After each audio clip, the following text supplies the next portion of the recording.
फक्त 50 रुपयाच्या लस्सीने आज माझ्या नवऱ्याचं खरं रूप माझ्या समोर आणलं.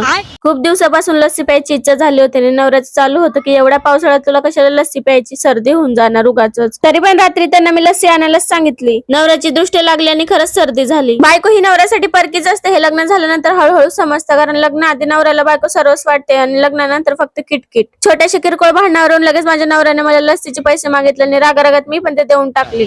आणि हेच ऐकण्यासाठी आपण लग्न केले का असं मला वाटायला लागलं. चांगला जॉब करत होते, खात पीत होते, हिंड फिरत होते आणि मस्त मजा करत होते. मजा करायची सोडून या भानगडीत पडले तर पडले, पण नवरा पण एक दिवस खायचे पैसे मागले माहिती नव्हतं. आपण एकट्या आनंदात राहू शकलो असतो असं वाटायला लागलं. पूर्ण भांडण संपल्यानंतर नवरा वेगवेगळे बहाणे करायला लागला. दुसऱ्यांची मुलं या वयात एबीसीडी बोलतात, डान्स करतात आणि माझी मुलगी मासे पकडायच्या प्रॅक्टिस मध्ये बिझी आहे. आता हिला कसं सांगू की मासे पकडल्याने हातात फक्त हवाच राहते, माशी नाही. ट्रकवर कुत्र्याला बसून विकायला नेणारच होते, तेवढ्यात त्याच्या मालकीने मला पकडलं. माझ्या कुत्र्याला कुठे घेऊन जाताय म्हणून मला दम द्यायला लागली होती.